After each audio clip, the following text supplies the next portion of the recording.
बचा पाई ना तो अपने आप को इंसानों की गिनती से मैं बाहर कर दूंगी और साथ ही में उठाकर लेके जाऊंगी आपके इस बेटे को। ये बात याद रखना। आप मेरे पति के साथ कुछ नहीं करेंगी, मेरे पति को हाथ नहीं लगाएंगी, आप उसके साथ कुछ बुरा नहीं करोगी, उसे नहीं मारोगी। शालिनी दीदी, भगवान के लिए उसे छोड़ दो। चाहती क्या है आप भी एक हाउसवाइफ है, आप भी घर चलाती है ना। मैं सिर्फ एक हाउसवाइफ नहीं, समथिंग मोर देन दैट। क्या? जब करण कुलकर्णी वुमेन्स ट्रैफिकिंग कर रहे थे समंदर की जेटी के पास, कुछ याद आया करण कुलकर्णी? सारी लड़कियां चलान हो रही थी, ठीक उसी वक्त उस जेटी में ही बोट पर कोई था और उसने खुद को बचाने के लिए जंप मारी थी। उस दिन एक भी लड़की का चलान नहीं हो पाया था, सबको उठाकर लेके गए थे पुलिस और आपके जो किराए के गुंडे थे उन्हें अरेस्ट किया था स्पेशल ब्रांच के ऑफिसर्स ने। सब तुमको कैसे पता? कैसे पता तुम्हें ये सब? मैं वही थी, खुद को बचाने के लिए मैंने ही पानी में जंप मारी थी। जो लड़की समंदर से खुद को बचा सकती है, जो लड़की गुंडों से लड़ सकती है, जो लड़की पूरी दुनिया से लड़ सकती है, आप उसका कुछ नहीं बिगाड़ पाएंगे। आप क्या कह रही हैं? आप उस दिन आप वहाँ पर थी? हाँ, मैं उस दिन वही थी। पूरा नेटवर्क अब मेरे सामने क्लियर। कल से रेड शुरू होगी आपके सभी ठिकानों। आप बर्बाद हो जाएंगे करण कुलकर्णी। आपके अंदर जो क्राइम का साम्राज्य है ना, उसे खत्म कर देगी ये हाउसवाइफ, शिव प्रसाद देशमुख की वाइफ शालिनी देशमुख। कौन है आप? बहुत अनजान सी लग रही हैं आप। मैं वो हूँ जो चूड़ी पहनकर। क्या शालिनी सिर्फ एक हाउसवाइफ है या फिर उसके पीछे छुपा है एक ऐसा सच जो करण कुलकर्णी और उसके पूरे परिवार को हिला देगा? और क्या मल्हार शालिनी की असली पहचान समझ पाएगा या फिर उसके खिलाफ खड़ा रहेगा? भाई, आज परशुराम का एपिसोड शुरू होता है शिव प्रसाद के इन्वेस्टिगेशन से। शिव प्रसाद इंस्पेक्टर शालिनी देशमुख के बारे में पूछता है और भूमिका की केस फाइल देखने के लिए कहता है। वो पूछता है कि क्या शालिनी ही वो औरत है जो ओमकार के खिलाफ डोमेस्टिक वायलेंस का केस दर्ज करने आई थी। इंस्पेक्टर हैरान होकर पूछता है कि आखिर शिव प्रसाद कौन है? शिव प्रसाद अपनी पहचान मुंबई स्पेशल ब्रांच के ऑफिसर के रूप में देता है। इंस्पेक्टर कांस्टेबल को फाइल लाने के लिए कह देता है।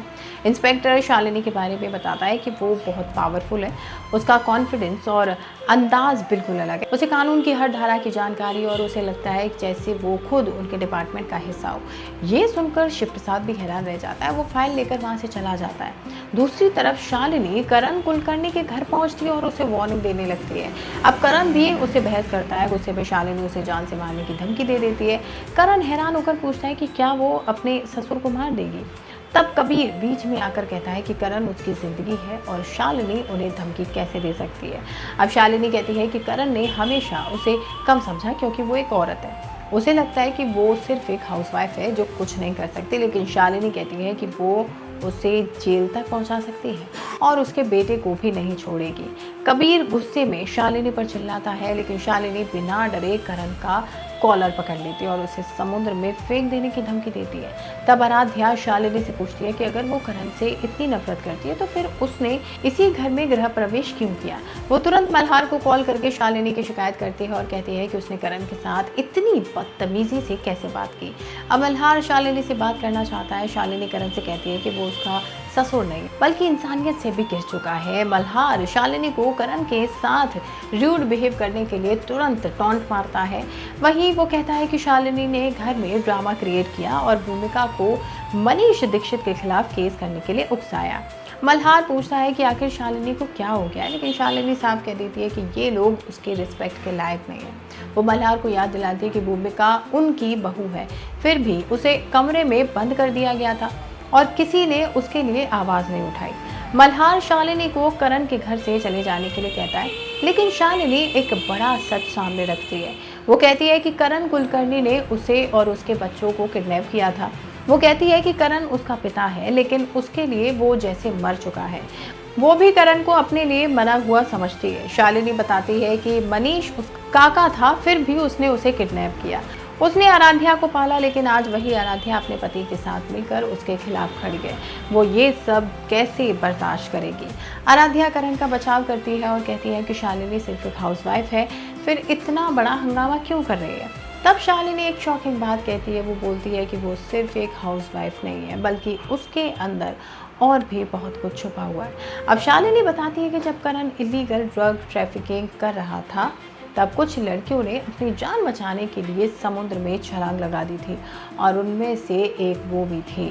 शालिनी करण को वार्निंग देती है कि वो उसकी कंपनी में एक एक करके रेड करवाएगी और उसके सारे सच सामने लाएगी। आराध्या हैरान होकर पूछती है कि आखिर शालिनी है कौन, क्योंकि जो औरत खुद को हाउसवाइफ बताती है वो रिवॉल्वर के साथ लोगों का सामना करना जानती है। करण भी अपने लोगों को शालिनी के पीछे लगाता है। उधर मल्हार शालिनी की बातों के बारे में सोच रहा होता है, तभी भूमिका वहां आती है। मल्हार उस पर गुस्सा करता है कि उसने उनके खिलाफ केस क्यों किया। अब भूमिका अपने दर्द और गुस्सा मल्हार के सामने निकालती है और कहती है कि उसे सिर्फ इंसाफ चाहिए। मल्हार ओमकार और संकल्प से भूमिका से माफ़ी मांगने के लिए कहता है। साथ ही वो भूमिका से केस वापस लेने की रिक्वेस्ट करता है। वो शालिनी को कॉल करके उसकी राय भी पूछता है। शालिनी भूमिका को केस वापस ना लेने की सलाह देती है। मल्हार इस बात पर शालिनी को टॉन्ट करता है, लेकिन शालिनी भी उसे करारा जवाब देती है और यहीं पर एपिसोड खत्म हो जाता है। अब देखना ये होगा कि शालिनी आखिर है कौन। भाई इस सच्चाई को जानने के लिए चैनल को सब्सक्राइब और बेल आइकन को प्रेस कर दीजिए ताकि आने वाले एपिसोड आपको टाइम से मिलते रहे।